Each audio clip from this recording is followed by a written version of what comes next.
Hello friends, we're just going to start a new project today. This is going to go along with the E100 reading program, Bible reading program that we're going to be hosting over on Bible Journal Love Circle Facebook group.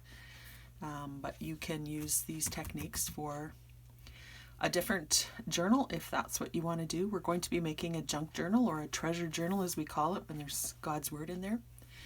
And I'm using Bible Journal Love's God's Promises kit along with the add-on that's the treasure journal pages. And I'll link both of those in the comments below so you can have a look at those.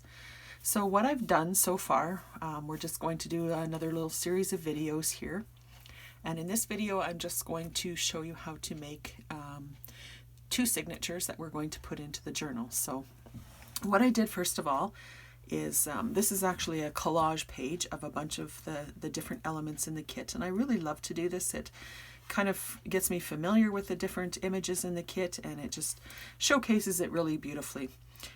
All of the pages that I did on here are brighter in real life, but I turned down the opacity mainly because then I can write on the pages more easily. But you do whatever you like to do. So I printed all of these on front and back. So I'm just going to do a quick little flip through. This one I just added some lines to one of the pages. This was an element in the kit and I enlarged it. Again, some lines with one of the treasure journals backgrounds. These were two elements in the kit that I enlarged. This was a treasure journal.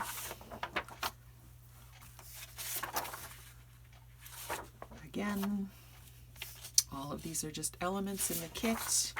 I added lines to the treasure journals and added some elements here on the side and muted the colors for all of them so that they're easy to write on.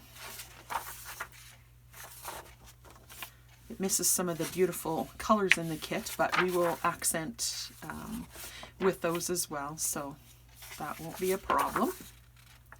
The images are just beautiful. It's probably hard to see them on here because it's quite muted, but the kit has lots of gorgeous, gorgeous images. My printer kind of whacked out on this page, but I'm going to do something to cover that up. I'm not going to lose this page just because of that.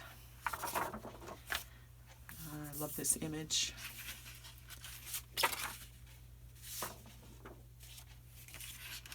So really, really beautiful. That one's, I guess, actually upside down there. And this one, birds, butterflies, lots of florals. She's kind of got the junk journal shabby chic look happening here. Some of the lace is, you know, the pages are tattered, the lace is a little bit coffee stained and that kind of thing. So that just really all works together well.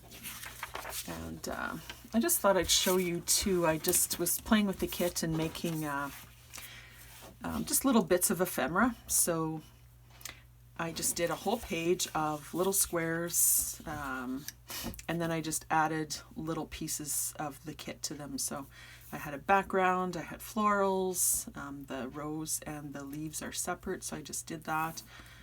Birds, different kinds of frames, different kind of floral collages. There's postal stamps, different things like that.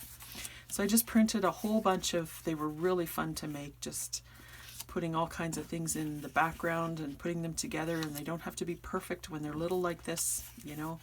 You can kind of do whatever looks good to you. And I just did a whole bunch of those. And then I just cut them apart.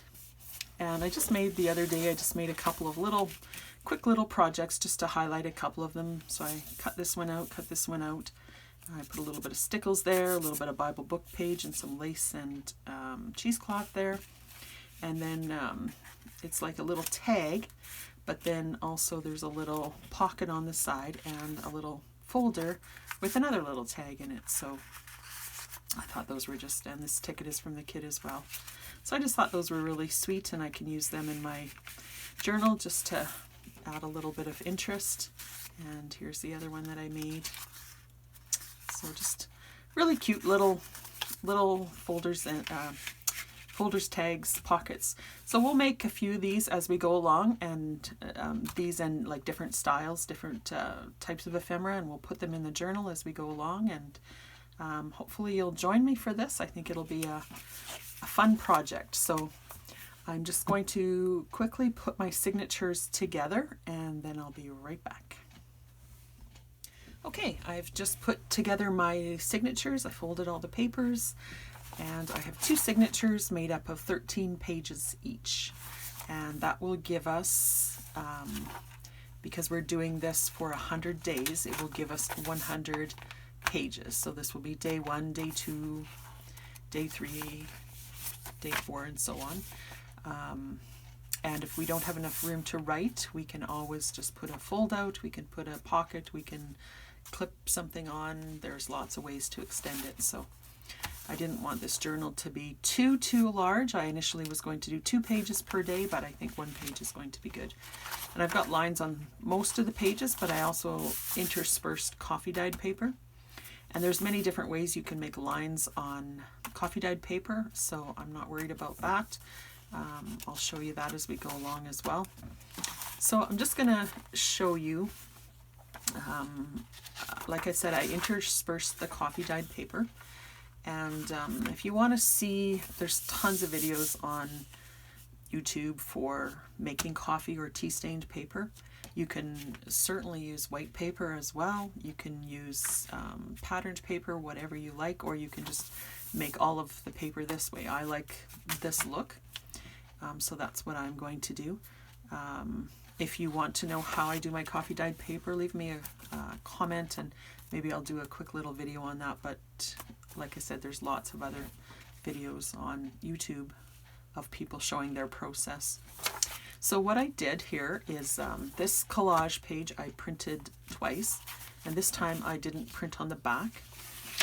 And what I did is I just folded it in half like this, and then I folded the 2 corners in. I wanted a little bit of a flat spot at the top, so I just roughly did it half an inch on each side, and it doesn't have to be perfect, because when you put this on here, your 2 sides are going to be on 2 different pages, so you're never going to see if it's slightly a different angle or not.